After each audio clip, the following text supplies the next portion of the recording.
Today, we are going to be talking B17 and beyond. If you are familiar with the program, you know that we have talked about alternative treatments for cancer really since this show's inception and well before, all the way back in the InfoWars days, especially being very familiar with G. Edward Griffin, him having a large role in my film Invisible Empire, A New World Order Defined in the past year. We've also had Rick Hill on the program, The Lone Strike on my YouTube channel in the past year. We finally got rid of that in April. They tell you that people can tell their personal stories. Don't believe the hype when, it's basically Google, YouTube, the NSA, and beyond all linked into one. But to discuss B17 and so much more is Ryan Richardson. We have had his father, John, on many times. I think this is the first time that we are actually meeting. So, Ryan, before we get into B17, the products that you provide, what you've seen firsthand, tell us about growing up in a household where not only your father, but your grandfather were heavily involved in alternative treatments for cancer and have kind of been beating the drum about this now for decades. And I would say now more than ever, people are much more receptive to alternative treatments to cancer, especially after the COVID-1984 nightmare. People learning about things like ivermectin, people learning about things like repurposed drugs, etc. So what's this journey been like for you? I mean, I guess essentially since you were a toddler.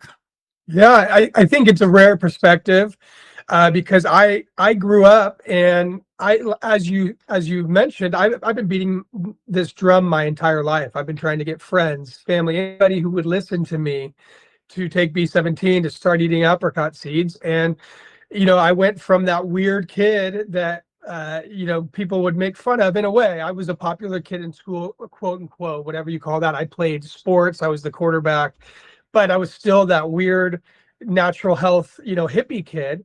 But as I've aged, I've seen those same people that would laugh about it and poke fun, come back to us for advice because their family's going through something, they're going through something themselves, and they've seen firsthand how the medical system has just made them become more broken.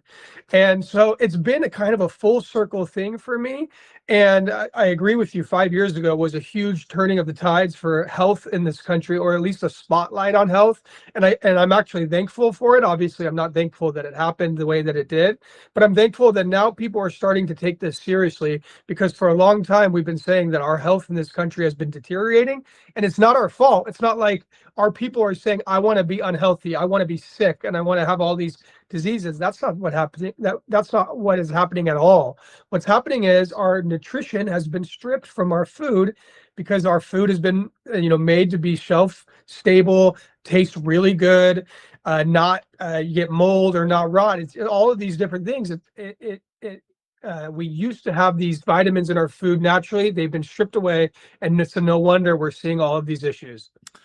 One of the other things that I started covering now, I would say close to a decade ago, would be the Joe Tippins protocol and fenbenzidol. And even to this day, that's one of my most popular videos of all time, just saying this cancer story rocks. Was actually supposed to have Joe on just before the pandemic happened, and then as it happened, he wasn't able to do it. He's still around. People are asking me, hey, is this guy still alive? I'm like, yeah, and he also had pancreatic cancer. Wow. I mean, again, one of the toughest ones. And he went through so many of the quote unquote traditional methods of trying to rid himself of cancer. Even Rick Hill on this program talked about doing small stints of chemotherapy as well. Not just disregarding it, but not looking at it as the only thing and the only solution that obviously does not have a high success rate. You hit the nail on the head there. It's there's a doctor named Dr. Siegfried who talks about chemo, radiation, surgery being medieval and barbaric ways of treating this disease, and he believes it's a metabolic deficiency disease, just like my grandfather believed.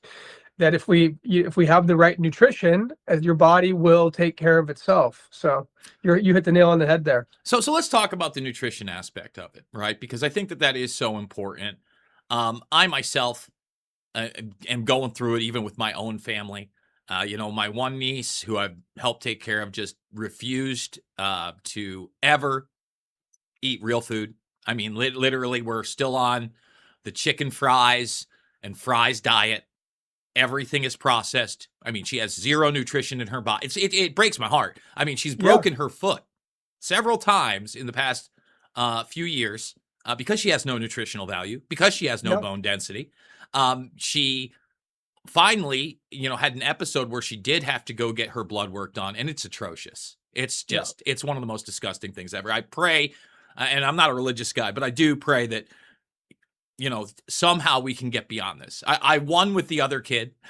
The other kid will, cook the chicken, the beef, the vegetables. But even then, those are stripped down from the nutrients they had even 15, 20 years ago, which is frightening.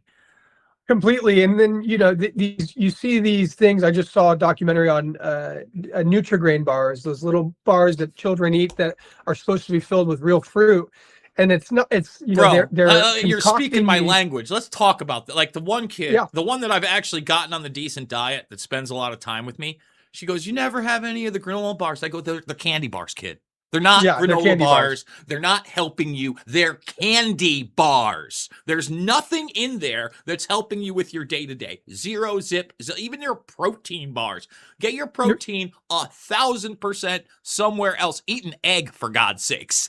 You are 100% right. The protein bars are basically glorified candy bars, and same with the children bars. And so we're feeding them these things that are designed to get them hooked on this really awful, carb and whatever mixture and whatever chemicals they're putting in there.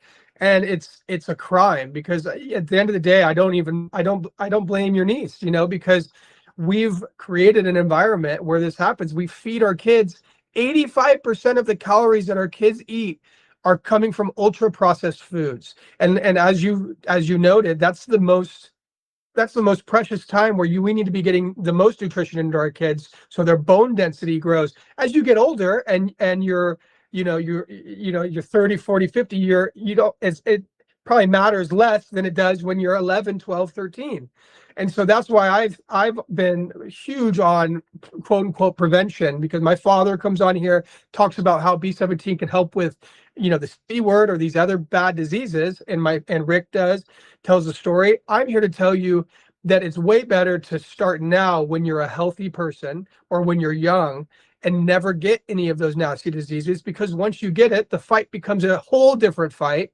And anybody that's gone through it can tell you that. And then you have all these external pressures from doctors that do fear-based prescribing of things. If you don't do this and make a decision this week, then it could spread elsewhere or whatever. Why not protect your body now? Because it takes years of abuse in order for these things to happen. And so if you just protect your body a little bit along the way, it's smart enough to shield itself from these poisons, essentially. And I would say that the biggest poison out there, the most promoted one, is of course sugar. And most people are in denial. And even myself, I feel the sugar cravings. I've never been a cigarette smoker. I've run a bar. I'm not a boozer. I only drink, out at the bar. I mean, I was cleaning up my house yesterday, and I literally had a bottle of blueberry vodka that I got at a Secret Santa from 2017. Like it's 9 years, and I'm not aging it, guys. It's Sky vodka. It's garbage. Yeah, you're not. You might have thrown it away. Yeah. Well, alcohol, thank goodness, doesn't go bad. We can keep that forever. But what I do feel are the sugar cravings still to this day. But then I'll go and I'll grab, I'll be in the clearance aisle because I don't like spending money, and everything is costing more and more these days. And I'll see something that says, all right, this is an energy drink. It's got 0 sugar in it. Every once in a while, I'll try to do better with the poppy soda or whatever. I don't get the regular soda. I don't even get that much, but I get that craving and I want it. Dude, I cracked one of these things. I forget what the hell it was even called. it is just, I had to like 1/4 of it with like unsweetened iced tea, and it's still too sweet. Everything has progressively gotten sweeter and more addictive. Yep. And, you're not just talking about a sugar addiction that could lead to things like cancer, diabetes, etc., going to rot your teeth, going to mess up with your Yep. entire biological system, where your body gets its endorphins from. It's risk reward syndrome. Can you kind of speak to that? Yeah, yeah, of course. And it's funny. There are doctors out there that will tell you. I've done some clips on it that C word. I guess this isn't going on YouTube, so I could say the word cancer. Uh, that sugar, that it doesn't feed on sugar, and sugar has no correlation with cancer, and that's just absolutely asinine. We're talking about real doctors that are saying this, and they use glucose to see if you have cancer. They put like a little radioactive atom in you, and then they watch it go to your body to see if cancer goes to that sugar molecule or not. So it's just crazy that people could say that, first of all. But the healthy vegetables in this country and the healthy foods are not sweet. And so they're, on one hand, they're conditioning us and they're addicting us to, it's much like cigarette smoking, right? You get addicted and you just have to have a little bit per day because that's, it's sugar. So they're getting you addicted to sugar, telling you that it has no issues. Oops, sorry, my lighting here. No issues with cancer at all. And then so we dislike anything that isn't sweet now as a nation. And all foods that have B17 in it, not all, most are bitter. The bitter apricot seed, Brussels sprouts when they're not cooked. We eat Brussels sprouts as Americans, but they're always cooked at such high temperatures that it kills all the B17 in it. And so Wait a on minute, one hold hand, on, because I'm a Brussels sprout fan. yeah. Can I steam those bad boys and still get some of that B17, or is I just got to eat them raw like it's on a Yeah, no, broccoli you can place? steam them. So it's around 350 degrees Okay. that it stays. So I don't know how hot the steamer gets, but if you do it in a way where you're not completely blasting them, then absolutely you'll get B17. Now it's not a ton, but it's like it's a milligram or two per bulb basically. Whereas it's 20 milligrams in one apricot seed, So wait a but minute. So it's you're telling still. me essentially I got to eat 20 16-ounce bowls. Yeah, I well, got to eat no, 20 bulbs. I was pounds. saying bulbs, Oh, bulbs. bulbs, Okay, so that's bulbs. Yeah, not of bad. the So that's just one like 16, 20 yeah, ouncer compared to this much of an apricot seed that now you don't even have to take it as a seed. You can get it into a ground powder and exactly. essentially We have just it in down it powder. We quickly. have it in a myriad of different ways, but that's just goes to it's in spinach at small degrees. It's in watercress, lima beans, lentils. The list goes on and on and on. We used to make bread out of buckwheat and millet in this country, and those have high concentrations of B17 in it. Our cattle used to graze on grass that had nitrosides, aka B17 in it, and so we would get some B17 in our meat. And so it was very common to see between 100 and 300 milligrams in a daily diet 100 years ago. Now it's nearly zero, and it's been replaced with sweet stuff and sugary stuff that actually does the opposite and feeds the cancer. And so it's terrible what's happening. So let's talk about quote unquote B17, also known as Laetrile. I'm probably butchering the name. But essentially, I've seen the debunkers come out and say, B17 is made up. Laetrile doesn't really have any benefits whatsoever. However, G. Edward Griffin, in all of his wisdom and glory, back in the day, was doing not only books, but pioneering documentary films like A Yep. World Without Cancer. And one of the things that, you learn early on is that you have so many of these animals, including cattle, that are grazing, that are eating grass that Mhm. naturally has Laetrile B17 in it, and you don't see them get cancer. Dogs naturally go and they start chewing grass. And I see a lot of, hey, don't do that, knocking their Yeah, dog. let them. And it's like, hey, you might want to let your dog do that, especially with the high rates of cancer. And the idea of you're actually feeding your dog food, forget about it. I mean, you have like a 95% chance that's the way your dog is going to go. I had, my last 3 dogs all died of cancer. We stopped doing, any kind of dog food. I don't care if it's the most expensive bag. Like we're cooking real food. And even then, I'm the same way. And to add on to your point, there are civilizations in this country that have 0 cancer, and they have high amounts of B17 in there. The Hunza tribe is one of them. But to go back to your point, I have a dog. He's now 16 months old. He's a Bernese Mountain Dog Poodle mix, and because I'm allergic to the big dog, sadly, but we feed him B17 every single day, and we don't feed him dog food. We feed him real food, just like you do. There's a gentleman that has been doing 35 plus years of research. Now he's got Great Danes. Their life expectancy when he started his research 35 years ago was around 8 years, and it's still 8 years in America. He's got his Great Danes living now to 16 years, so he's doubled their life expectancy, and there's 0 cancer in any of them. His first ones obviously had died of cancer too, because everybody feeds their dogs dog food, and it's stripped of nutrition. But you don't ever see wild animals. So in America, you saw during industrialization in like the 50s and 60s, you started seeing this huge spike in cancer in our country, but you don't see that in the wild. You don't see that with wild animals at all that are allowed to eat and live in wild. The rates aren't the same at all. It's very rare and found in nature. Now, when you domesticate animals, that's obviously when you see it again. But I've heard of a chicken being healed.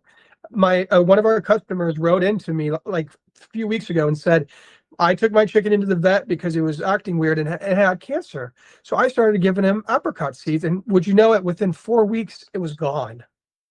So it's not just dogs and cats, it's all of life needs B17. And traditionally, we've all gotten plenty of it because our food system wasn't so perverted. So let's talk about that food system. In your opinion, obviously a lot of people are turning towards supplementation Mhm. products like yours, but as a baseline diet, what should people be eating? And obviously, for me, it's the produce, it's the meat. The meat and vegetables are the key. Yeah, I like rice as well, but even rice, 95% of it says enriched on the side, which totally means it's been stripped of any type of nutrients. I feel like I'm even rolling the dice when I get the unenriched jasmine rice at double the price. I mean, yeah, is there any nutrients left in my stripped down jasmine kind of maybe brown rice? I don't know. I can't, I don't have a lab. I don't test it. I hope that the steak yeah, I ate last night, had the protein and the nutrients necessary to keep me going. The carnivore diet has been one that's been kind of yep, popularized over the last decade. A lot of people will come to me and say, "Yeah, it's good, but really all it is an elimination diet." So that's why it seems to work for people. And then I go, "Well, okay, that's fine." I mean, yeah, what do you think out there right now are the foods people need to be eating that yeah. still have some nutritional value? Yeah, I think this is two part. I want to answer this in 2 ways. The first way is the first question you had was, is there any nutrition left in our food? And well, I would say that social media and forums like this, or there's accounts out there that are taking food from the grocery store, from fast food, from Chipotle, you name it, and they're running it through $1 million sonication machines and testing to see what's really in them. So visibility has never been higher, and it's going to hold companies accountable and make sure that they're not slipping up. So that's, for one thing, I think we're moving back in the right direction, where nutrition is getting back into our food, more so than when it was 5, 6 years ago. But there's still a very long way to go. That's why I've always recommended to people to start your own garden. You don't need a lot of space to start your own garden and start growing your own stuff, and see how you feel after eating some of your own vegetables versus what you buy at the store. But the other part of that question was, what you should be eating. And, the way I always answer this is that everybody is different. Everybody's body processes things differently. For one person, the carnivore diet may work great. For another person, they may have to, do a fish-based diet. I don't know, but I do know that we need to be proactive about what we're doing. And I honestly wish that we were around as a company, or supplements didn't have to be a thing, because 100 years ago supplements weren't really a thing, because we got a majority of what we needed in our food. But because we don't anymore, we have to supplement. And that's why we need to figure out what you're deficient in. I read that 90% of this country is deficient in vitamin D. And I believe that 90% of this country is deficient in vitamin B17. And I've seen we still get, a few thousand cases per year in this country of scurvy, vitamin C deficiency. With all of the stuff that we know, how is that possibly happening? And it's obviously because of our food supply. So figure out what you're deficient in. Maybe that means you go take a blood test. There's some, popular, inexpensive blood testing companies out there that you could see exactly what your levels are and make changes, and then 2 months do another test to see if those changes worked. But we need to be experimenting with ourselves in a way that to really optimize our health, because nobody's coming to save us. Your doctor is not going to come up with some amazing plan to keep you healthy. He's just going to come treat you, do symptom-based medicine like they always do. And here's a frightening stat now that I'm on the topic. The average American retiree is on 5+ pharmaceutical drugs per day. That's crazy. 20% of those are on 10+ pharmaceutical pills per day. That's showing me is that when these people go in with a symptom, they slap on a drug, and then you've seen the laundry list of negative side effects, or you've heard it on the television. In a year or two, the body starts reacting to this drug, and you get another symptom. So you go in, and then they treat that symptom. Now all of a sudden you got 2 things in your body, then 3, 4, 5. How hard is it to pinpoint what's actually going wrong when you're taking 10+ pharmaceutical drugs? Before we get into the big pharma stuff, which I think is extremely important, you were just talking about the processed foods, and I got this book right here. It's called 100 Million Guinea Pigs. Okay. I don't know if you've ever seen it. I'm sure it's about us as Americans, but yeah. Well, again, that's the 100 million. And just so people understand, this book was published in 1933. Okay. Wow. No, 1933. The Dangers in Everyday Food, Drugs, and Cosmetics. Wow. Pick this one up. Get that book. Yeah. Pick this one up at a thrift store, and then looked it up. This person it's actually 2 people. So Arthur Callett is the author, and then F.J. Schlink is the person that was actually doing the scientific studies showing how poisonous all these things were. And the subtitle, Dangers in Everyday Foods, Drugs, and Cosmetics. And that was 90 years ago. And how much worse has it gotten, I'm sure, right? And again, at the time, this was actually a pretty popular book. Wow. Did you learn about this in school? Was this ever put on the I had no idea this thing even existed. And to say that it was prophetic would be a absolute understatement. I mean, this thing is so accurate. And you just mentioned the drugs. At that time. And it's funny because a lot of pharmaceutical drugs started as a natural compound. And so they take a compound found in nature that's been used to treat whatever. Then they take it into a lab, they change some part of it and make it synthetic, and then they patent it, and now it's a drug, and they make it, some fancy name, Plazodane or whatever. And they tried to do that with B17. I mean, it's been well reported that they did a few years worth of studies on this, and they say that they were trying to study the effectiveness of B17, but they were just trying to copy it in some way so they can patent it. And because you can't make a bunch of money on or patent anything that's found in nature, so there's no real profit motive in B17. And, well, I'm saying that as the owner of a company that sells apricot seeds, but I can tell you it's nowhere near what a pharmaceutical drug would make in that sense. And so when they tried to make B17 synthetic, every time they tried to change up the molecule, it killed the molecule and it rendered it ineffective. And so instead of saying, well, hey, we have something here, and I'm not here to come on the show and say B17 is going to cure all your problems. That's not it at all. I'm saying we have thousands of testimonials, thousands of case studies, doctors that are seeing results. And we need some real clinical trials. Let's get some government money to fund something that's for the good of our people, right? But which makes me laugh, because probably won't going to happen. But this is the closest we've ever been with Bobby Kennedy in HHS, and so we'll see.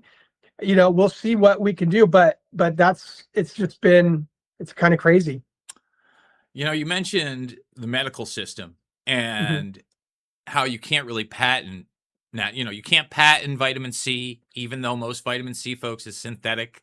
Vitamin D that you get is synthetic. It's not even what it used to be. But so many of the actual drugs, quote unquote medications, are now petroleum based. And again, this is another thing that around that turn of the century and the concerns of these people that people are simply not aware of.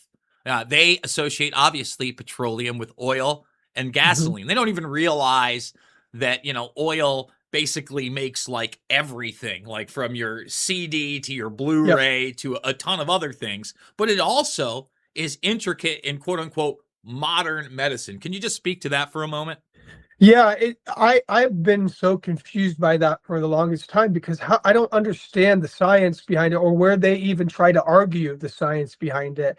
Why does there need to be anything petroleum based in our medicine? It just there's more studies on how harmful petroleum is to the human body than there is on how helpful it is. And so I've tried to ask doctors before. I say, well, why is there petroleum based chemicals in this medicine? And they typically don't have an answer. I've never gotten a straight answer like, oh, it's because it makes it work better, or even try to guess. People, these doctors are like, well, I don't know, but this is the top of the line medicine that everybody's using. I'm like, that's crazy. That's just crazy to me. And I'm glad you're asking that question, or you're talking and bringing awareness to that, because more people should need to be saying, why is that happening? Well, again, it speaks to this idea, and I think it's a huge misnomer, that somehow ignorance is bliss. No, it's not, actually. No. Ignorance is going to get you in trouble every single time. And what you're going to want to do is talk to your authoritative figure, like you did to the doctor, and see how ignorant they are. Because guess what? They're just people too. I realize they're in a white suit and all these people have given over their authority and they're supposed to be the expert. Most of these people are not brilliant. They're not that smart. They came from a situation where they had the fundamental, family wealth and values to get them through medical school. And they just crossed the T's, dotted the I's, said yes, sir, and went with the program instead of doing any kind of independent research, instead of trying to break away from a system that's clearly been broken for decades. So what is your assessment? I'm so glad you brought that up. Like, it's I wanted to be a doctor, and I did 3.5 years of pre-medicine, and I realized the same thing you did, that it's who can regurgitate what we read in the book the best. That's what it is. And of course there's some hands-on stuff, but it's a very expensive profession to get into. And you're right that there are some amazing, brilliant doctors, and I don't want to take away anything from a doctor. Their hard work got them there, and it is hard work to become a doctor. But you're absolutely right. My grandfather was a doctor, and he said he did 2 weeks of nutrition in 12 years. 2 weeks of nutrition. And so we're saying all of these issues are coming from lack of nutrition, and these doctors are getting 2 weeks of it if they're lucky in their 12 years of training. Why are we going to them to fix our problems? And it doesn't make any sense to me. Go to a dietitian first, and then if your problem still persists, then go to the doctor, and because something might be wrong. But it's this notion that the doctors know everything and that they're going to come and save you with whatever magical drug that they have. they're just getting they get new drugs every different year. They can't keep up. There's a standard of procedure. So if I'm a 6'8", 400-pound man, my standard of procedure care is going to be the same as a 5'2", 140-pound woman. How does that make any sense? None of it makes sense, but they just input it into a computer and say, these are our symptoms. Let's try this drug and see what happens. And by the way, there's also a vast financial incentive to use so many of these drugs. And let me let everybody know, that should be illegal. There should be literally zero financial incentive to give a patient a specific treatment or drug. The financial incentive that you should have is people keep coming back because you're doing good things for them. Not because you're using a specific drug, but because your treatments, which would be varied as the population is varied, are working across a broad range of the populace. And they say, hey, this guy's good at what he does. This gal's good at what she does. We're coming back. Not, oh, I get a bonus if I put hate and lie shots into every single toddler that comes in, and every single toddler that refuses, we just tell them not to come back. That is demented, and yet it is the current system that we have.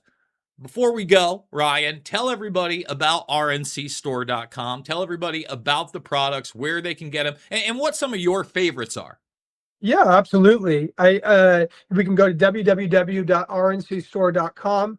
We're doing a lot of fun stuff right now. We have the seeds there. Seeds are the most natural way to take it, of course, and the least expensive. We have the seed meal there. So if you're somebody that makes a smoothie every morning, or you like oatmeal or yogurt, or you want to put it into something, you could use the seed meal. If you want to skip that bitter flavor altogether, then you can go for it with the supplement version, and which I usually take. I take the prevention bundle every single day. And then some new stuff we have out is our apricot oil, which is really wonderful on the skin. We have rave reviews about it. People saying it helps with psoriasis and eczema and all of these different things. And then we just launched our B17 lotion. So the oil does not have B17, the vitamin, in it, because B17 is water soluble. So the oil doesn't carry any of it, but it's still wonderful for the skin.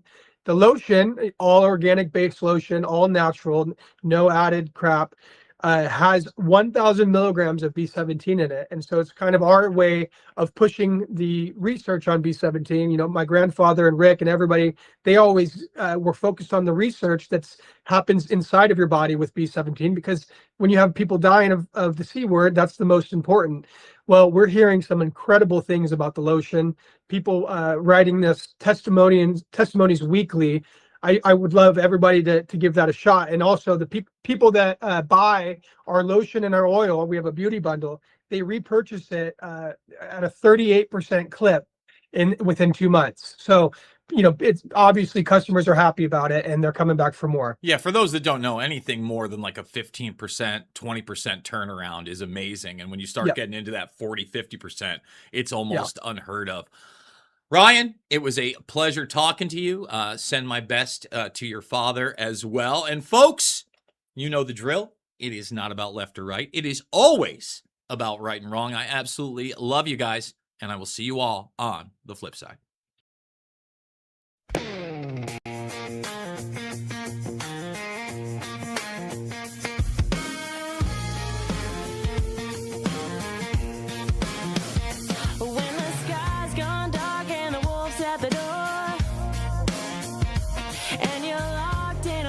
Yourself on the floor. When the man with the power and the dollar says you ain't worth a cent, and your wings won't fly and your words won't flow, you can't force a smile and they won't leave you alone. I see the light in you, let it shine again, 'cause you were born for the fire, raised by the storm, flavor together, loud and fun, heart full of country, soul full of grit. We don't run, we rise, we don't quit.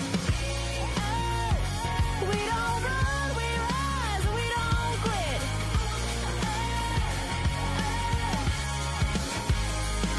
I know a woman with a lion's heart and a pretty blue dress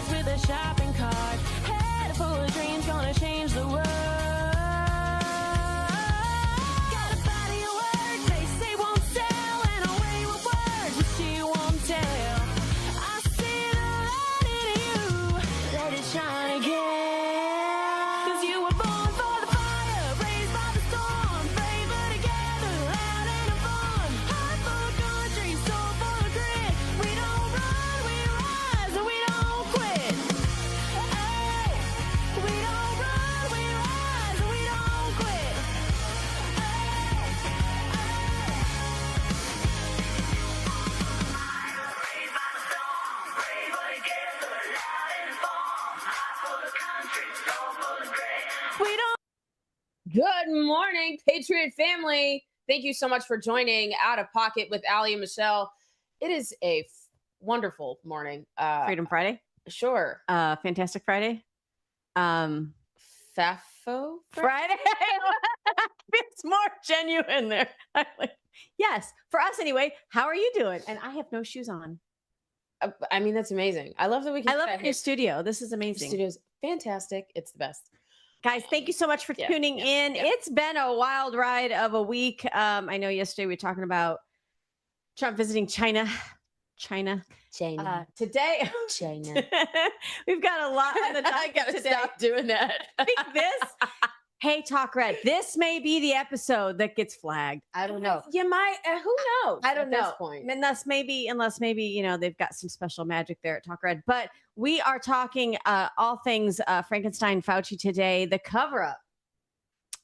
Have you been listening to this over the last couple of days with Chairman Rand Paul and what he's finding out from this whistleblower? Plus Ebola. Remember that? What was that movie with the monkey?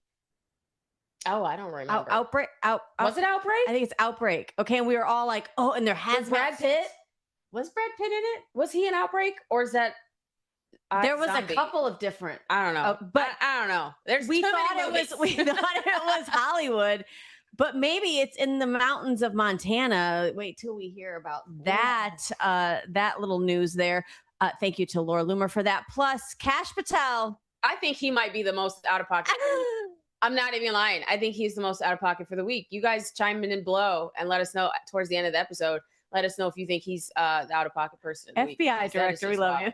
He was just absolutely wild this week. All right, so let's follow Patel's guidance and let's get out of pocket. Let's open the mic. Two queens, no filter. Say what they feel. Allie and Michelle keep it way too real. Politics, family, yeah, we go there. If it's out of line, we don't care. It's out of pocket. It's out of pocket. Every time I see that clip with conservative aunt there at the end, Leg day. Everyone hates leg day, but I love leg day. because you Leg day is my favorite day. listen. If you don't walk around hurting a little bit, was it even Girl. was it even any good? That's not what I meant. Take it how you want it. I'm just Okay, there you go, Democrats. That was the freebie. But leg days, it's like rewarding because you feel it every time you hit a stair, every time you get in the car, every time you like breathe. yeah. No, cores too. When you work your core, it's look, we're getting back on this healthy kick because of Maha. So we've been slacking. Sometimes you just get in your mind, you're a little depressed, and you're like, I don't do anything. We can't do that. We gotta get up and get going. We have midterms to win. We have midterms Midterms to win. Country to save. Let's go. Country to save. Absolutely, Allie. Absolutely. So we were following this, over the last 3 days, really. So first of all, some people are saying, Allie, that there was a May deadline for the statute of limitations to hold Anthony Fauci accountable for what happened during COVID. I want you guys to listen later in the show. I've seen some posts, I guess, from Rand Paul that basically alludes to he did some testimony in later July of that same year where he lied to, they believe he lied to Congress again. Yes, he lied under oath, and everybody was like up in arms. So like, we know that he literally lied under oath. So like, why has nothing been done about that? Right, but that's like that was more like late June, July. Mm-hmm. So basically, what Rand Paul was saying in this testimony is that the statute we've got enough that we can push the statute of limitations back. Absolutely. I was like, oh, so it's not just done. But here's what happened. So now they've got a whistleblower that is coming out and saying all that we said. We told you, lab leak, and they knew it. Take a listen. Thank you for the complimentary introduction, and I appreciate the committee's dedication to transparency and accountability. I am a career CIA operations officer, and as you mentioned, I was on joint duty assignment at the Office of Director National Intelligence Directors Initiatives Group, or the DIG, between March 2025 and April 2026. I was responsible for leading the DIGS investigation into COVID origins, anomalous health incidents, and unidentified anomalous phenomena.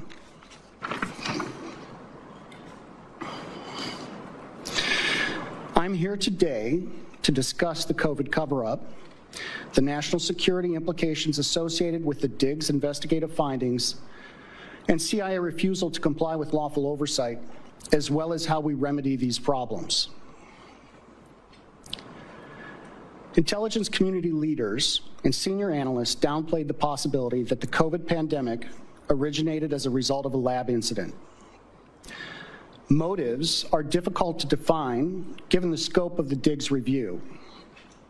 Intentional or not, the IC's actions resulted in a cover-up, wasted resources, and a failure to properly inform policymakers. Public health policy would have been very different had the American public been made aware that a virus from a lab in China was going to serve as the foundation for an emergency use authorization mRNA products being mandated by the former administration.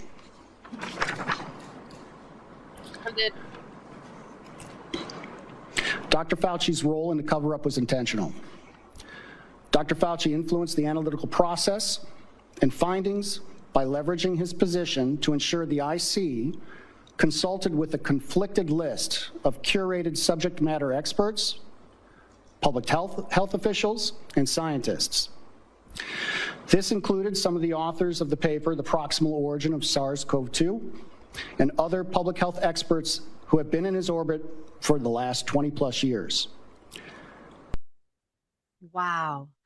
Okay, guys, that is, let me get his name. I believe it's James Erdman III. He is the whistleblower who's now talking about the investigation that went on into the origins of COVID. Remember, they had all those leaked emails that showed that people were saying this is exactly what we were growing in Wuhan, China. I think it leaked. They were like, oops, let's blame it on a bat. Poor bats. They get blamed. Bats and rats get blamed for everything. Like, I mean, well, you know what I'm saying, though? Do they have representation on the Hill? I just think they should. No, the Hill has enough. That's enough. That is enough. You know what I mean? I mean, it's not fair to them to be used as a scapegoat all the time, but it's crazy. This is just wild. I mean, it's almost vindication in a way, because we've all known, I think those of us that have been paying attention since 2020, and even those of us that have understood how the CDC, NIH, and these health organizations governed by themselves under our government have operated for largely since the 1986 Immunizations Act was passed through Congress. This is vindication for us, because we've known that this is true. And I don't think we'd be here, one, if we didn't have President Trump as president. Right. And two, if we didn't all rally around his nominees for his administration, like Secretary Kennedy. Did not want them in. Because of Secretary Kennedy being in as Health and Human Services Secretary, he was able to pick who he wanted for CDC and who he wanted for NIH and a lot of these agencies, because he understands he's been working at this and litigating this for years. So I'm not surprised that it's come out. I do think that a lot of other Americans are shocked by it. I mean, will we get an apology? Probably not. Probably not. But if I walk around with a chip on my shoulder the rest of the day, you know why. I almost wore Public Enemy #1. I actually might do that when we come back from commercial. I will be in my Fauci shirt, because this is great. Thank you.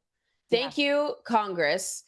And for the whistleblowers that are coming out and exposing this, what they've already known, and putting it in congressional record. It is in congressional record now. Yep. And it's proving that Fauci has lied under oath. That he lied under oath, and the emails that they've released have gone into great detail about understanding the funding arm of the Wuhan, China lab that you paid for. And so you were paying for gain of function research, and then you paid for this lab leak, and I love how he says, I can't prove intent. We're going to need to that's going to be a bigger case to be able to prove intent, because what happened is, all these CIA agents you came can together. prove intent when there's billions of dollars being funneled through certain things. Yes, but I like that, correspondence with threats. I mean, that's intent. but I like that he said it's not his place to say that. Right, He wasn't like, he was very much in his lane. But then to have investigators in the CIA looking into the lab leak process potential and have them all come up with the same idea that yes, it did occur, or it's substantially possible that it could occur, Right. that it did occur. And then for Anthony Fauci to come in and sway their opinion, it looks like even throughout 2025 when they were still investigating it. So I want you guys to hear Senator Rand Paul. Now, he chairs the committee that this hearing was being held. He has not let go of this. And thank you so much, Senator, for that. But listen, it's a long video. We'll play a portion of it. Take a listen to Senator Rand Paul. Senator Paul, can you give us an overview of what happened at the hearing today? What's your top line?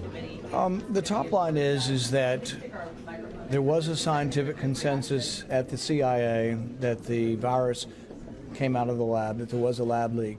Anthony Fauci intervened in 2021, and at his behest, it seems like the CIA changed their conclusion. Internally, their scientists were concluding that it came from the lab. After Anthony Fauci came in, he influenced their higher-ups to overturn the idea that it came from the lab. I think that's a pretty serious, breach of protocol, and shows that there was a conflict of interest from early on. Chairman Paul, where does this go from here? Obviously, the testimony that we heard about the extent of the cover-up within the CIA and Dr. Anthony Fauci's role in all of this, what is your next move? We're continuing to interview people. We're continuing to look at documents. There's more news to come. We're going to have something next week that also has to do with these conflicts of interest. Is there anything that can be done regarding Anthony Fauci, given the fact that the DOJ has now not, pursued that 5-year statute of limitations? The 5-year statute of limitations would also apply to a July testimony, so there are a few more months on him lying to Congress. There's also the question of destroying records, destroying emails, encouraging others to destroy emails, which is against the law.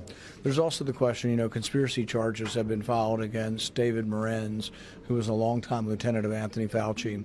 But there's always the overhanging question of the pardon. We've never had a pardon challenged before that I know of being successful, but we've also never had a pardon that was given for 10 years for unspecified crimes. So that really is, something that I think is and should be questioned. The other question is whether or not you can pardon somebody if the president really never was conscious of the person he was pardoning and it was done by an auto pen. So there are a lot of questions, and I've sent several criminal referrals, on Anthony Fauci, and I hope they will be pursued. At this time, I was going to introduce. So my question is why, if you have a congressman, woman, congressperson, congress member, good Lord. Good Lord. Not Zer. We're not doing Zer. That we're not doing. Can you imagine Congress Zer? You sound ridiculous. I know. Ridiculous. Ridiculous, Yes. though. So if you have a Congress... You said it. Zach in our ear, Mr. Tech Producer said Zertarded. We might use that. I don't know. This is wild. So if you have a Congress member of the United States doing criminal referrals, why is that not taken seriously? To immediately And he's done a ton of them. He has done it I think 6. But did you listen to all of the things he was listing that were questionable here? The auto pen the pardon? auto pen, the pardon. First of all, it was a preemptive pardon, which is not a thing. And it's why are we blanket. honoring It's that? blanket for anything. 10 years, a pardon for 10 years. So let me get this straight. You can take your tax dollars, right?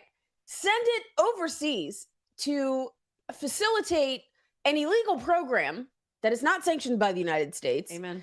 Then you can lie about the situation. Then you can use the media to lie about the situation and manipulate it. And then you can coerce, people that are working in the department, people working in the office to destroy evidence, to fabricate evidence. He probably got Hillary Clinton's people. You can be responsible because of your withholding of information, of killing hundreds of thousands of people in the world, and get pardoned for 10 years. They didn't even know what to specifically pardon him for because he's so dirty.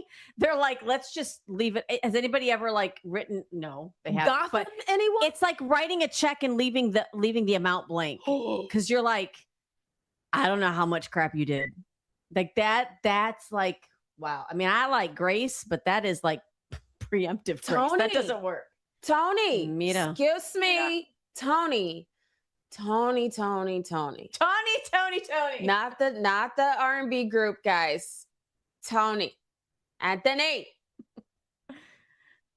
Wow. Yeah, Just what? and he looks like a rat. I'm just gonna say. I think he Gosh, came. Have you ever seen his face? I'm like, did he come from a lab? I don't know. He looks like a rat. Michelle. That is me being nice.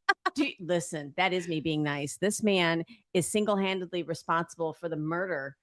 For sure. Of how many of our loved ones and has continued to make money off the forcing of vaccines on you and I. Well, we didn't take it, but the MMR. The jab. That's the thing. That's why they call it the Fauci ouchie, because it literally, he owns this from beginning to end. I don't care what kind of auto pen they used. I think they're going to find a way. I'm hoping they'll find a way. I hope they find a way. So Senator Josh Hawley put it really out of pocket. I want to roll this clip. This is fun. Take a listen.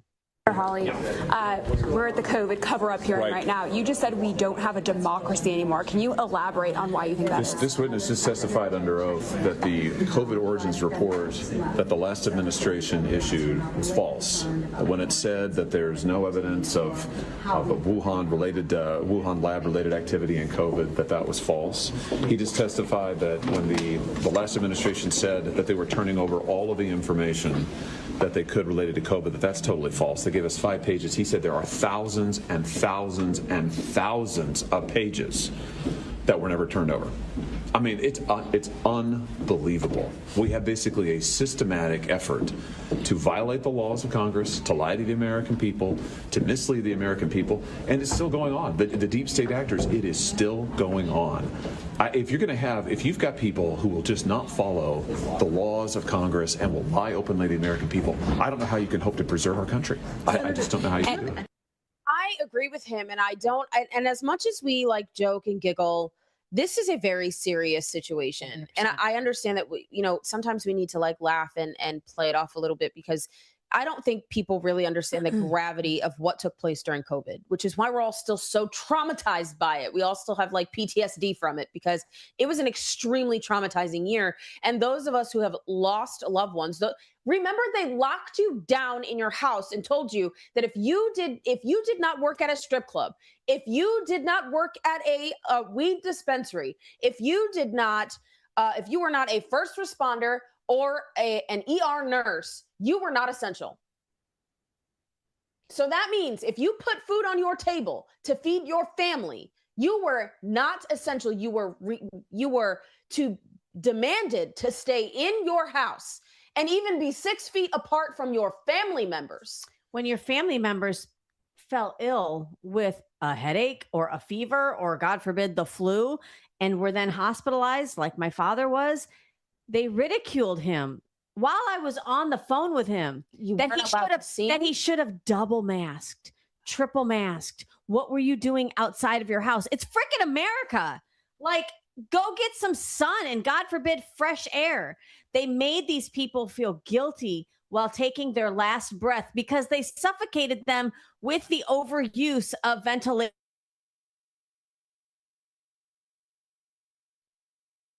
which was only part of the protocol that from the top down, not from your local doctor. Right. If you like your doctor, you can keep it, Obamacare. No, you can't. Obamacare set the framework in position to be able to make our healthcare system authoritarian, so that you couldn't go see your local doctor who probably delivered you and your children. You couldn't go to that same family doctor. You saw doctors, Allie, on a rotation. My dad would have a doctor Monday, Tuesday, different one Wednesday, Thursday, and a different one Friday, Saturday. And we're lucky if it wasn't just a bunch of nurses on Sunday. So try to get continuity of care. And when nobody, that happens. And nobody was allowed to try anything different. Nobody was allowed to try anything different. And then they forced your children. Yes.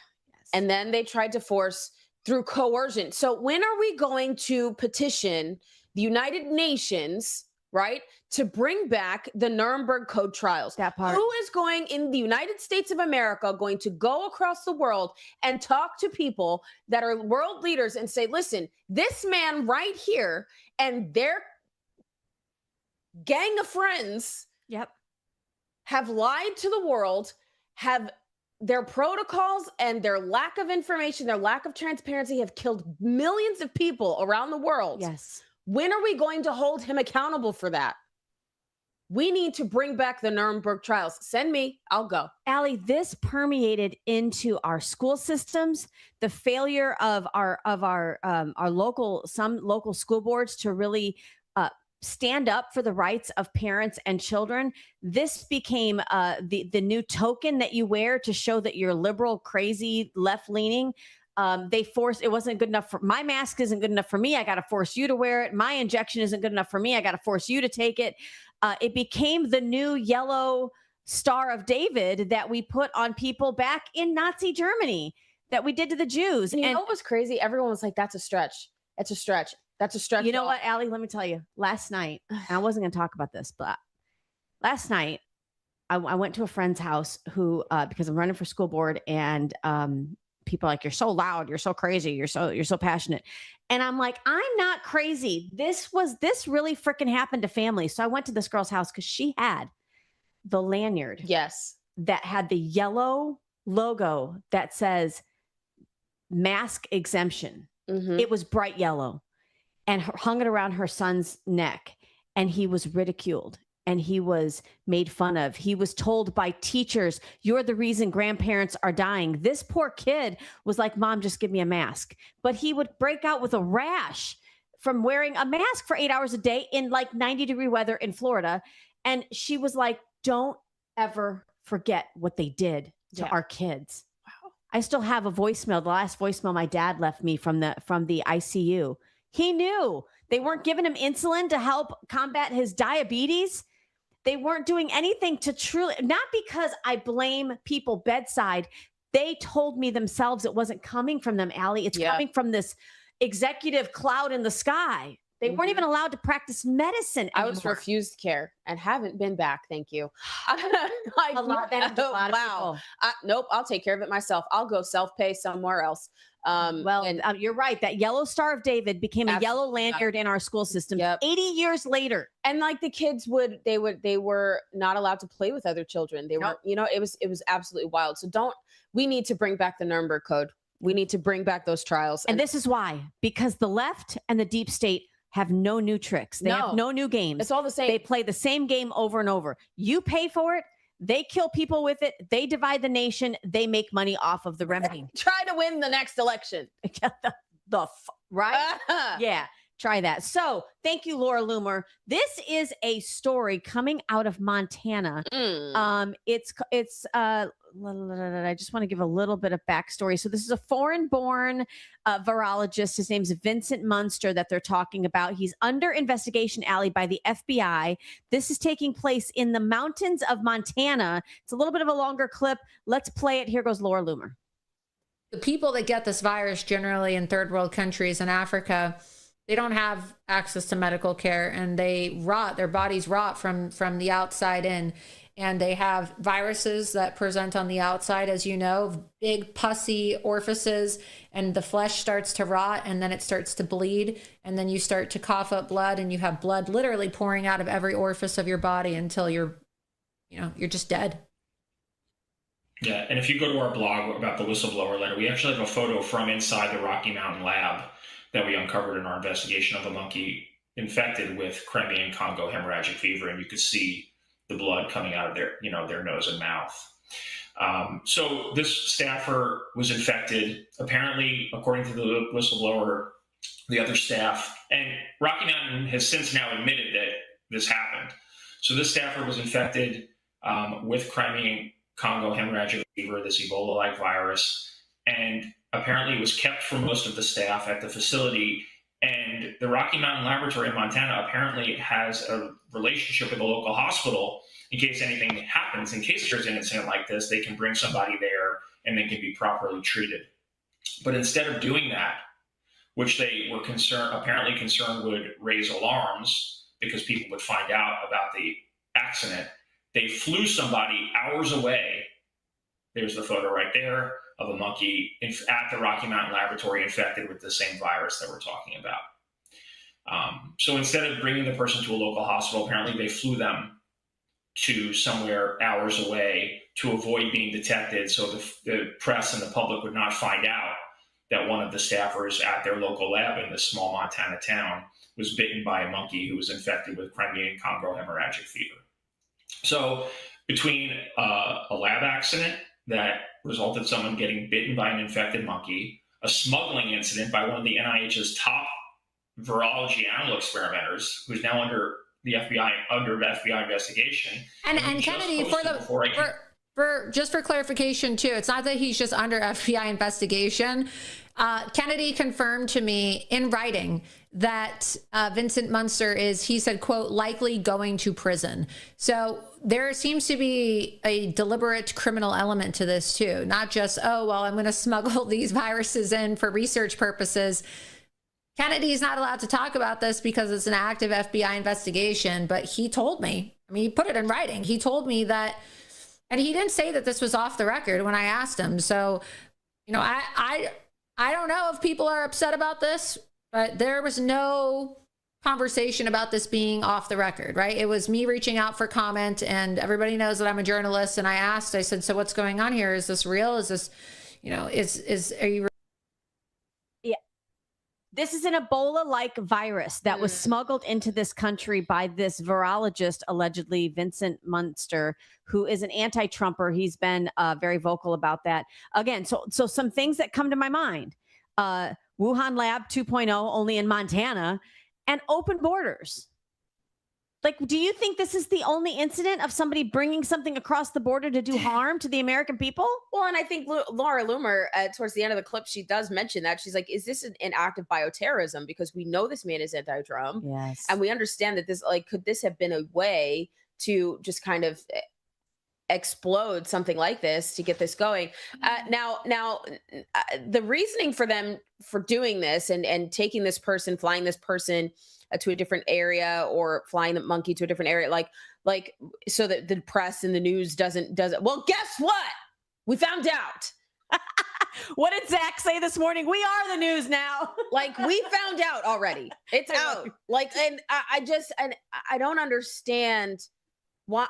Why are there no stronger? Why is no one following the protocol? So if you don't, accountability is so important. This is why when things like this do happen, we have to have swift justice take place. Because if you don't make an example out of Anthony Fauci and the Faucis of the world, the CDC and the NIH, they will never stop. They'll just go, think about your children. Okay. When you don't seriously have a disciplined procedure in place, they think that they can just continue to do it. For their actions. This is no different. Evil only permeates with the absence of good people who are willing to stand up and do something. So guys, this is why it's so important. Keep it locked here, because I'll tell you what, not many people are covering the whistleblowers going forward. Not many, because people are like, yeah, we knew this. I guess we were right. And then they move on. And it's like, no, let's pause here for a moment and let's reflect and let's actually make sure we get this done right. Allie's right. We need somebody strong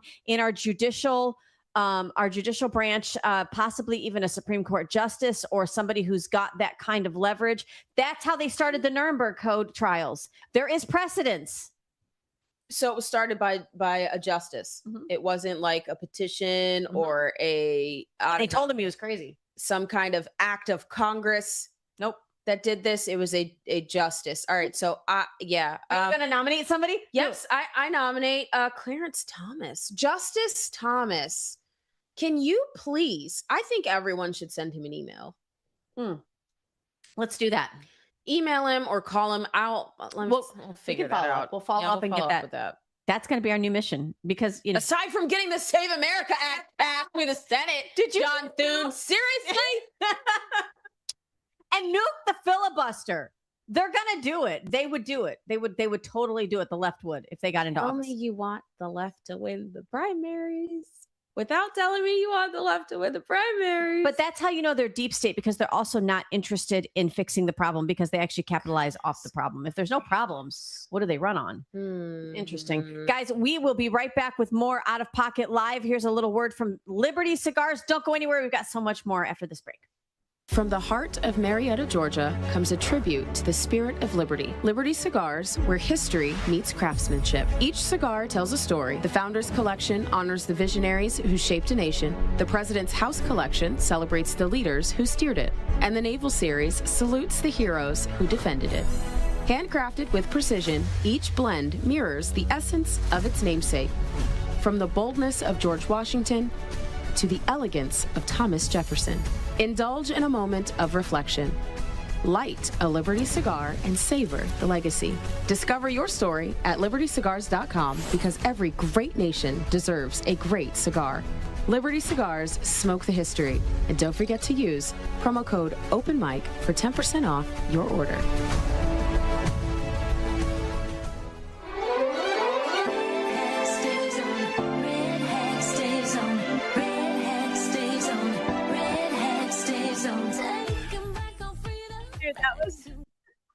That was the quickest.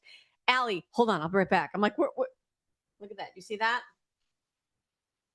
Public enemy numero uno. So we got this shirt when we did, and when Anthony Fauci.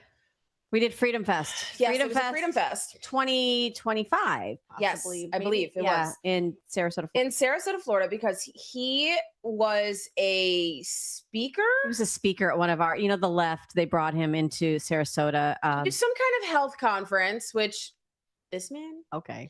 And they were charging, like, the tickets were astronomical, and people were buying them. It was wild.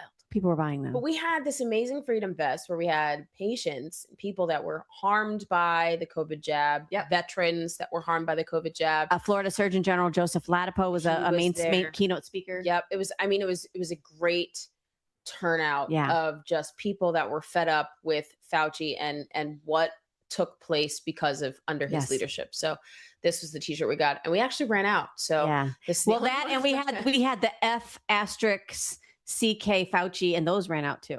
Yeah, and it was Fauci's lies led to Fauci's lies. COVID something. COVID lies. I don't know. I said COVID lies. Fauci dies. Yeah, no, COVID lies. That's not what it said. I don't know where that came from. Anyway, well, listen. So one of the main players in this whole medical industrial complex, going to try to guide what the whole world does and then capitalize and make money off of it, is the WHO, the World Health Organization, which Trump has removed us from. But there's a little bit of a history lesson there. Are y'all familiar with eugenics? Think about the thing that everyone says that is not true. Well, but think about those that Margaret Sanger, the creator of Planned Parenthood, and how eugenics was something she really. Did you know that Darwin was also a eugenicist? That's why, if you ever read, and I haven't, but L. Ron Hubbard and all of that type of. Did you also know that they have links to Marx, Karl Marx? Absolutely, that's where it comes from. Well, listen to this short history lesson. It's a longer video. We might cut it short. Take a look at this. The World Health Organization was a criminal racketeering organization as defined by the Sherman Act and the Clayton Act. And we have to go back to the foundation of what the WHO is and recognize since 1953, it has been exclusively a vaccine promoting enterprise for the benefit of the people who have commercial interest in vaccines. If you read their opening charter and all of the hearings that gave rise to their opening charter, from Bretton Woods in July of 1944 to its actually founding charter in 1950 and 53, what's missing from those conversations is who is writing the checks. And back then, and you can look, and it's all in a matter of public record, Rockefeller Foundation and the Wellcome Trust were the check writers. As long as the financial interest that dictates what product is going to be promoted is the one making the declaration of the pandemic, we have no possibility for accountability. We have no possibility for justice. And what we do is we allow people who were formed out of the eugenics office, Carnegie Mellon in 1913, that same group of people that were the same group of people that established the World Health Organization in 1953, that same group of people are the ones who are making this decision. And I don't know how you feel about eugenics, but I have a problem with it. Yeah. Wow. So let's take a look, Allie. The Clayton Act, or the Sherman Act, we'll go there first. It's a U.S. federal law prohibiting monopolies and anti-competitive practices that restrain interstate or foreign trade. So they're saying that the World Health Organization is actually in violation of that. Plus the Clayton Act, we're going back, let's see, it looks like the 1950s, is a U.S. law that strengthens federal antitrust policies for prohibiting specific anti-competitive practices. Sounds like what we also do in our meatpacking industry. I know. I was just going to say that. Like, this is why they don't like monopolies. I like the game. I don't want to play it in real life. But this is exactly why there's outlaw of monopolies. But what is the point of a law if it's not enforced? Yeah. Are we the land of law and order? Well, as we saw there, you can just put an auto pen in practice and literally subvert the entire will of the American people. If you have laws and then you try to hold people accountable to these laws and they still are able to skirt justice, this is the two-tier justice system that we hear about all the time. It doesn't apply to you and I. You and I are going to get held accountable, but we've got to, I mean, this is why, Allie, this is why I'm seeing momentum of people who are outside the political realm, but knowledgeable of the political realm, kind of stepping up and stepping into those areas of servitude, because it's going to take regular people like you and I stepping into that fold. And it's also two-tier when it comes to which party you're in. Because do you remember the story of this week that broke about the mayor, I believe, the Chinese spy. She was in government somewhere in California. Yep. And she came out and said, yes, I am a Chinese spy. And they gave her 5 years in prison. 5. Do you know that they gave George Santos, who used to sit as a sitting representative of the United States Congress, they gave him 7 years. 7 for campaign financial violations. Not spying, not espionage, not espionage, which used to be punishable by death. Yeah. 5 years compared to 7 years because he's a Republican. Well, if your blood isn't boiling yet, holy goodness, stay close because the pot's about to get a little hotter. What have we been talking about? The Save America Act. And I didn't know also this was happening in California. I can't even set it up. Roll clip. The way the voting system is structured, we see quite a few flaws. You're able to register even and cast a vote if you don't live in the country, as evident of his brother in Pakistan. And I think we have some evidence of 2 or 3 other people out of the country that voted. Is that correct? Yeah, approximately 2 or 3 other people out of the country, as well as people residing outside of the district. Okay.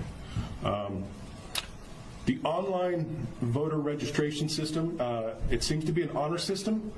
Anybody can put information in there to register to vote. All you have to do is click a box and say that you're not lying, and then you'll get an email from the Secretary of State or something in the mail saying thank you for registering to vote. And there you are. Once you're on the voter rolls. Hey, listen, I'm gonna register to vote in I'm gonna vote in California for Chris Pratt. That's Spencer Pratt. Yeah, thank you. Spencer Pratt. I mean, I would vote for Chris Pratt. Nice, great movies, by the way. Great movies. Love it. Don't really like your politics, though. Not really. I don't know. Is Chris Pratt a Republican? Christian. I think but that doesn't mean he's a Republican. No, but I know he is. He's I married. think He's married to Arnold Schwarzenegger's daughter. Okay, so he is. Okay. But the mom is okay. Anyway. I'm gonna vote for the Pratt guy, all the way from Florida. All the way. I mean, not really. So did you hear what he said? So they are talking about Pakistanis and Iranians that have been voting in California. This is from San Joaquin County. So this is further south, but he's talking about the honor system when you go in to vote. Wait, we know that human beings are capable of building a laboratory in another country to brew a virus that kills millions of people, but we still believe in an honor system? Lord, have mercy. An honor system? Have you? I don't believe in the honor system anymore. Listen, if it's an honor system to register to vote, then it should be an honor system to register a gun. To not even register, to just go get one. It should be an honor system to get on public assistance. It should be an honor system to prove that you can qualify for retirement and your benefits, right? Remember the last time you sat on the phone with somebody in a government office to try to get your benefits or to try to help you in any way through a government agency? It should all just be the honor system. It should be an honor system for veterans to get the care that they need outside of the corrupt VA. Should be an honor system to get your tax dollars back to take your children to the school of their choice. Because it's all public school anyway, All right? It's all tax dollars Okay. anyway. What? Oh, girl, I feel well. I know. Pass the Save America Act, and I love it. Did you see Scott Pressler? He did a side by side with Thune talking about how he just can't do it, and Pressler sitting there like, we're getting ready to like just replace you. Like, it's crazy. Yes, don't just get ready. Let's do it. Don't get ready. Just do it. Just do it. Just do it and nuke the filibuster. Let's Nike and just do it. Okay? Because I've about had it with Senator. Up to here. Look, I love you, bro. Okay, you ready? You ready to watch our FBI director go out of pocket, completely out of pocket? Have you ever had people make up lies about you, Allie, and then try to pass them off? He does so good here. Roll clip. Multiple reports, including reporting by The Atlantic, have alleged episodes of excessive drinking, unexplained absences, and behavior that concern current and former FBI and DOJ officials. You have publicly denied those allegations and filed a defamation lawsuit. So today, as you testify before Congress, is it your testimony that those allegations are categorically false? Unequivocally, categorically false. So there have been no occasions during your tenure when FBI personnel were unable to promptly reach you?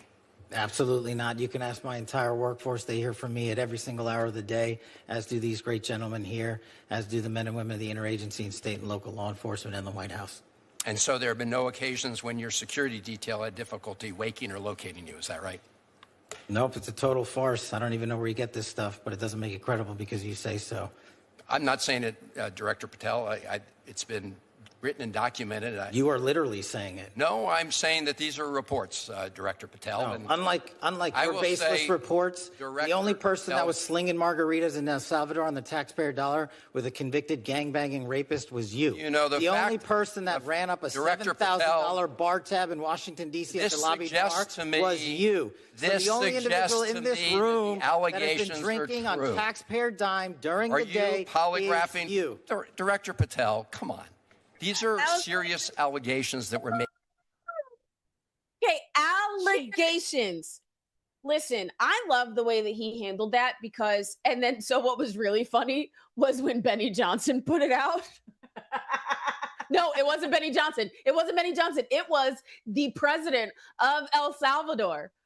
He put it up side by side with all of the photos of this representative with the gang leader, right? Like sipping margaritas. It was wild. I was like, oh my gosh. But listen to what they say. This is what makes it's all sensational and the the wrap-up words, smear. But it's the words that they use, and they use them intentionally on purpose.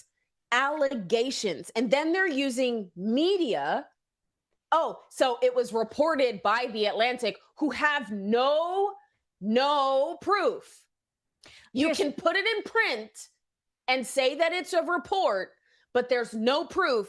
And then they bring it to Congress and put it in the congressional record as if it's evidence. But it's not evidence because it's an allegation. There's no proof. Well, and so this is exactly what Nancy Pelosi described, I don't know, 4 or 5 years ago. She called it, she said it, as she tried to keep her teeth in. She said it's the wrap-up smear. You say something, you get your friends in the media to print it. Then you say, see, it was printed, so it must be true. They've been doing this forever. Unlike and the right does it too. But unlike what just took place with Senator Rand Paul, where you have whistleblowers actually saying, here's the internal documents that this happened. Right.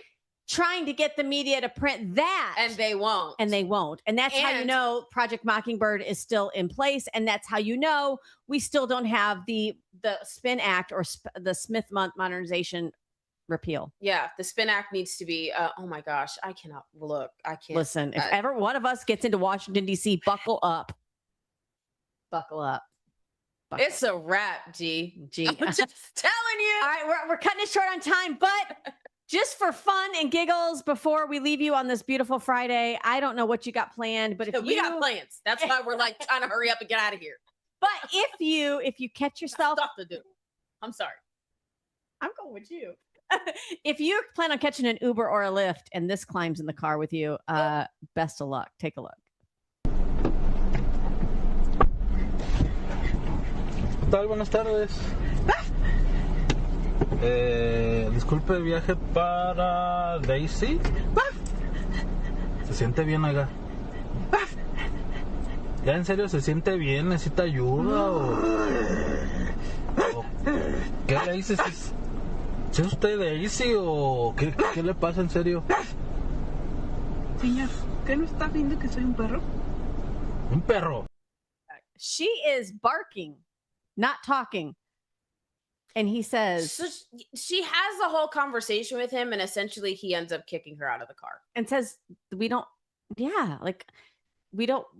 give rides to pets. Like, go get yourself an Uber Pets. Is that a thing? I don't know. Not me gonna Google it. I mean, you know what this looks like to me? Because she looks fairly young. Yeah. It looks like a child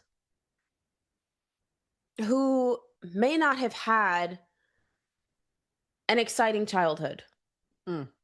Like with imaginary play. Yes. Like you didn't have someone that was able to play with you in a way that suited your child, right? Your inner child. Your child is like you as a kid. So when society says that it's okay for you to behave in this manner, you kind of let your imagination fly. Now, I'm not saying that all the time that this is what it is, but when you have childhood trauma, show up as an adult, your inner child is leading your adulthood. Yeah. So that's like giving your 10-year-old keys to your Lexus or keys to your Tesla. Yeah. I'm not letting my 8-year-old drive my Mercedes. It's not happening. Not happening. Okay. So that won't even let me drive it. I'm just gonna put that out there so that this weekend, if she's like, here's the keys, I'm gonna be like, ooh. Sorry. I was terrified to let my 18-year-old drive my Mercedes, okay? He was like, Mom, can I drive your car to prom? Anyway, it's like your inner, like Allie at 8 is not driving Allie at 40. Well, it's not happening. But I think that to me, that's maybe just my psychological mind. Like that's just where I think that this is coming from. But this has been okay in a lot of areas of the world in schools. Yes. I mean, people always are like, where's the proof? I'm telling you, because I get photos and emails from people all over the country of litter boxes in classrooms. Like, let that one stew for a minute. Like, okay, you want to talk about Darwin? Like, do you remember Lindsey Graham, Patriot Barbie, who came to a school board meeting dressed as a cat? She was in a cat suit with cat ears and makeup and a tail. And they were like, ma'am. She's like, oh, you don't believe I'm a cat? Go look it up. It's still there. It's there. It's there. It's what, like, there are women that are going and they're undressing. No, we don't. No. She had like clothes on underneath, but she's undressing. She was like, you understand how uncomfortable this is making you? Imagine how uncomfortable it's making my daughter knowing that she has to undress in front of boys. Oh, so it's like that, but like even still, like it's delusion. And when you have people that are trying to get you out of a delusion, you have to like almost force the issue in a way that it's like, oh, well, this is shocking. So I think seeing this video is like, really? There are really people that are jumping into Ubers? If you get into my Uber and you're barking, I'm gonna throw you a bone and get out. I cannot. You might get maced. Dude, I'll take you to the hospital, make you get a rabies shot. We're not doing this. We're not doing this. Stop with the diaper play. If you're going to do diaper play, stay off the dating apps. I'm traumatized. And I haven't found myself in the dating capacity, but when I do, I'm asking you. And then I'm going to ask you about if you bark in Ubers, because I bark in Ubers. We're not doing this. Guys, I hope you enjoyed our show today. We don't want to leave you without a little bit of hope that we do think Listen, as long as we don't go silent again, Allie, as long as we stay out of pocket with an open mic, I think we got an uphill battle, but I think we're up for it. We've had some really great wins with some Trump endorsements over the last couple of months. Yeah.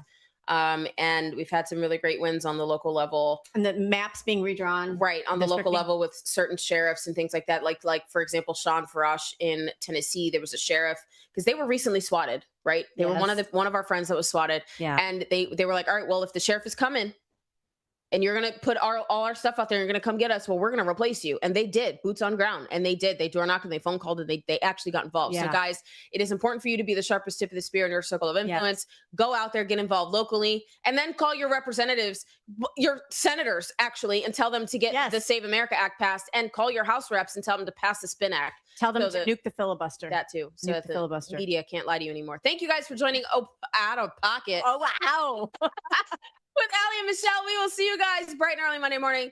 All right. Catch us on the flip side. Bye. Two queens, no filter, say what they feel. Allie and Michelle keep it way too real. Politics, family, yeah, we go there. If it's out of line, we don't care. It's out of pocket. It's out of pocket.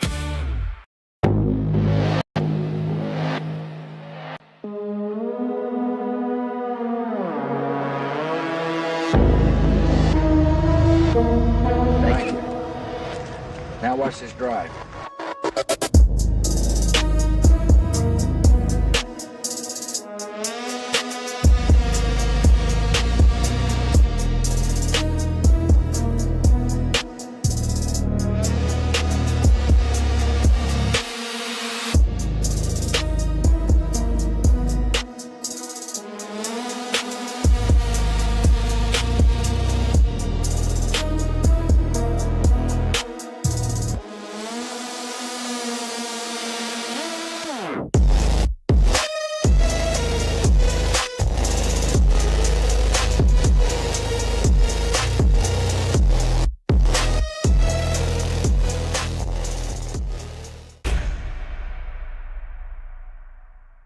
What's up, everybody? Welcome back to No Party Affiliation. It's been a while since all of us have been on here together. We're still not all on here together. You're getting a patchwork version of this podcast the past couple of weeks, but that's okay. We did have people on social media asking about us, so that's good to know. There are people that actually missed us and were wondering where we've been. I have a hunch they missed Tom the most. I know that I missed Tom the most in between recording weeks. But how are you guys doing today? Doing well, and I've been here for those recordings, so obviously they don't miss me, they miss you guys. You have been the most consistent, I will give you that. That's true. The schedule beast has taken over some of us at points, but Tom, you are ready every time with your glorious hair. By the way, I missed the part. I missed the part. Let's go back to the part. Right. I'm getting a cut tomorrow, so we'll see what happens. Okay. When you say cut, how drastic are we talking? I'm not going to go too drastic. I need to get some of the split ends out of there. I'm going to dial it back just a little bit. I've heard a nice shampoo is good for split ends, right, Drew? Yes, that's what I hear. I'm not big into that that world, as you might imagine. I do remember putting horse back in the day. Oh, dude. I remember being a kid. And I'd already shaved my head. Like I started shaving my head at 10, which that and no shit genetics, like probably is why I'm bald now. But then I wanted to grow it back out, and I did, and I did several times successfully. Now not as much, but I remember buying into some. I'm a kid. I'm still an idiot, and I'm in my mid 40s, but. There was a rumor that if you used horse and mane horse shampoo, it'd help your hair grow back. So I did it. I went on the regiment, bro, and it grew back just like it probably would have without the horse and mane. But it grew back, and you were to this day, I was convinced that was it. That was the ticket. Dude, I knew people who used that regularly anyway, horse and mane. And the first time I'd seen it, it was surprising. I spent the night at somebody's house, and like you're a kid, you got to share a shower with somebody, or not like it together, but like you're using their family shower. I mean, so yeah, sometimes, right, depending on who you're spending the night with. But no, and I went in there, and all it was horse and mane, and we had Great Pyrenees growing up, which is a really big dog with a lot of fur, and that's what my parents used to clean the dogs. And I was like, this is the only thing in the fucking bathroom. Like, what is going on here? And then I actually did say something about it, and they were like, oh no, that's for people too. And I was like, oh, okay. I mean, think about it. Like, not realizing. We were told that we were crazy for using Horse and Mane, a animal shampoo back then, but we were also told we were crazy for taking ivermectin, that it was horse paste. So like maybe horse products are the way. Also, did you guys see that horse fart on social media? Horse fart? I have not. I stumbled onto it. I've actually been taking kind of like a little bit of a break from social media personally, not work wise. And this horse is exhausted from something. And the chick's like, if you've seen it in the audience, you know exactly what I'm talking about. And she's like, not really giving it, like pushing down like compressions, like to, bring it back. And this thing sits up, not stands up, sits up, like he's like laying flat, sits up. And I've never heard anything like it. Like it sounded like maybe Jesus was coming back. Like it was, and I'm not mocking that because obviously I wish that would happen, but it was like, this might be the rapture. Like what is coming out of this animal is insane. And it lasted so long, and we've gone so far off the rails already in the first several minutes here, but horse products, maybe they're the way. I don't know. Something to consider. Maybe it helps with the hantavirus too. You know what? I've seen that video, and of course I didn't read anything above it because I don't like reading, and I just saw this woman over a horse, and so immediately my brain registered, she's mourning the death of her horse, so I kept scrolling. So now that I know that it's actually a horse fart, I'll go back and look at it. Go back. I did the same thing. I saw it multiple times, like, no, I don't know what this is. I'm skipping it. And then I think Outkick put out something that was like Hall of Fame level, fart of the year. And I was like, what? Like, all right, play. And it was. I mean, it's absolutely epic. It's astounding that animal or any creature can make that noise. Well, what are we talking about this video? today? I know. I've seen where they poke a hole in the side of a cow to let out gas because it has a problem getting gas out of it, but I've never seen like a horse fart like that. That sounds insane. Yeah. It's... Like a brass band is kind of what I'm envisioning. And just like, like when like Whitney Houston or Vanessa Williams or someone like that, not to put them in the same category, to hold a note, you're like, this has got to stop clearly soon, right? No, it doesn't stop. Just keeps going. It's a lot of crab apples, Yes. Speaking of ivermectin, apple flavored apparently is the most common flavor for your horse that you can find. I didn't know that until a couple of years ago. I didn't either. Yeah. Yeah. Okay. Apple flavored. I still take it prophylactically, baby. That's good. I actually, it's funny that you say that because I got prescribed it when I was in the military, when I got deployed to Africa as like you just got home from Africa. So take this because it's going to clear your ass out. And I thought it was funny because I still had a bunch of it when that kicked off. Because I didn't take all the ivermectin I was given. Yeah. I'll tell you what, man, like, again, we're going on so many tangents already off the get go, but it's a badass drug. Like, yeah, anytime something's cheap, it's good and effective. And anytime someone tells you not to take it, usually it's good and effective. That doesn't go for actual drugs. Like, I'm not talking about like LSD and stuff like that, but like when it's a pharmaceutical grade thing, like the cheap stuff's good. Well, dude, all the meds I got handed to go to Africa, all the malaria stuff and yellow fever and all that. I started taking the malaria stuff and I started having to pee after a few days. I started having to pee like crazy every hour, and it was the feeling that you just had to pee or you were going to explode. And I would go to the bathroom and it was just like there was nothing in there basically. And I was like, well, fuck this. I'm not taking all this crap and just feeling like this constantly because that sucks.